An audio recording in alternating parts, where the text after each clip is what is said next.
Live Whole Foods in Fort Lauderdale. What just happened, Galen? James.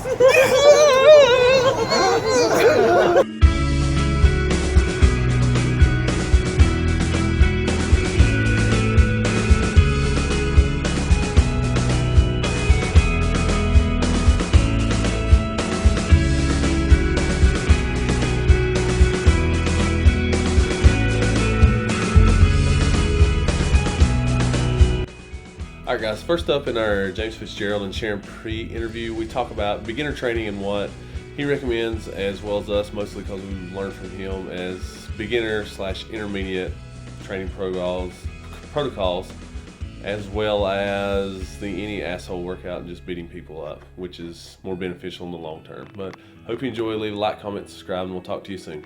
Bye. People are just come in and say, I want to be fitter. Do you think high percentage just needs German body training or what? German body composition? Yeah.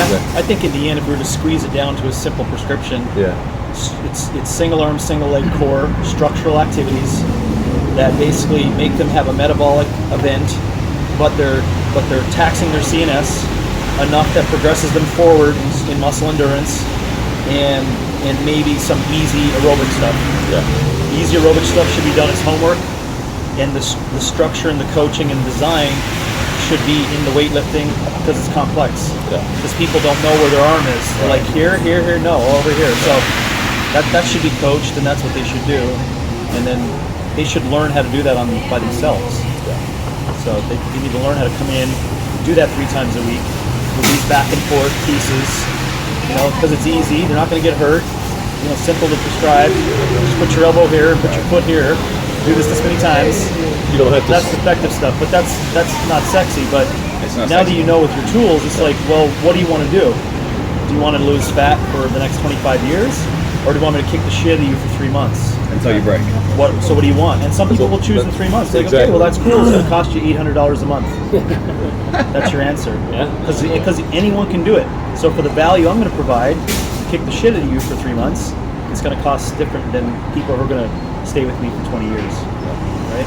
Or have continued success. That's a very great. Yeah, exactly. You got to get them bought into that, so you can teach a man to fish, basically. People see the sexy, like you're talking about, the high skill stuff. I want to be able to do that. I want to lay on the floor and ground the puke and drown on my own vomit.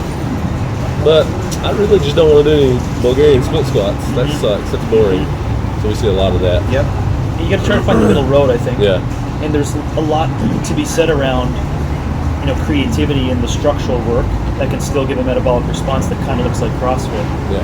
So you can bottleneck pieces, and you can make people get into areas of holds and carries and stuff where they're actually doing muscle endurance, which is quasi A1, A2, B1, B2, but it's in a structure that looks like their Metcons. So maybe they do 4 Metcons. You kind of disguise it. Yeah, exactly right. Basically. We did a whole cycle over the summer, wasn't it? Yeah, we did a 12-week kind of structural cycle where I worked really hard in the program design to hide it into like CrossFit type stuff. Yep. And sometimes you get, some people were wise to it. Some people were wise to it and they didn't know it. They'd ask questions. But that was. I see what you're doing. Yeah, I see what you're doing. But then a lot of people, especially when we didn't understand, I feel so much better. My back squat just got so much higher if we do all those Bulgarian split squats. Like, I don't understand why I feel more comfortable. Like, why I'm, We did something very similar, and it was just like, man, I love this new stuff we're on. We're connecting the results to the basic process. Yeah, we didn't do a barbell back squat for 8 weeks. And then we did a quick ramp up after those 8 weeks, kind of a 3-week ramp up and tested back squat. I mean, like 50% of the gym, PR'd because of it, and people were blown away by it.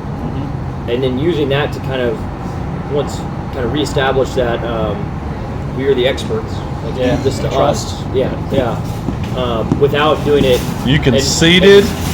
Man. Well, without doing it where you create resentment, because that's really easy, is creating that resentment, from us to them, where like, I've been telling you all along.